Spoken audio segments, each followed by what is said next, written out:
Swallowing, or deglutition, is the process by which food passes from the mouth to the stomach. This movement is controlled by the nervous system and involves both voluntary and involuntary muscle contractions. Before food is swallowed, it is mechanically broken down in the mouth by chewing or mastication. The salivary glands secrete the enzymes lingual lipase and salivary amylase. Salivary amylase begins the chemical breakdown of starch, carbohydrates, in the mouth. The water content of saliva helps bind particles together to form a bolus that can be swallowed. Swallowing occurs in 3 stages. The first is a voluntary phase called the buccal or oral transit phase.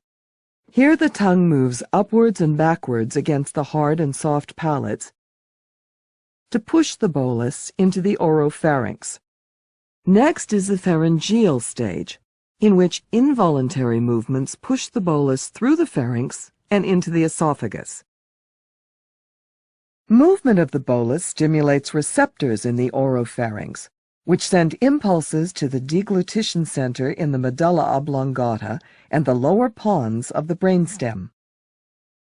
The brain signals the soft palate and uvula to close off the nasopharynx, and the epiglottis to seal off the larynx.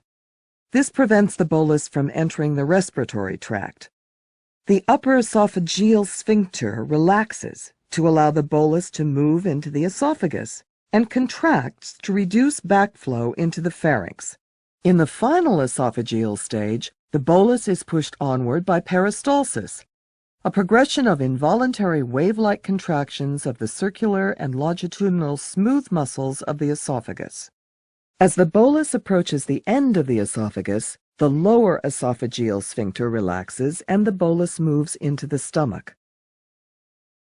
So, in summary, food moves from the mouth, through the oropharynx and esophagus, and then into the stomach.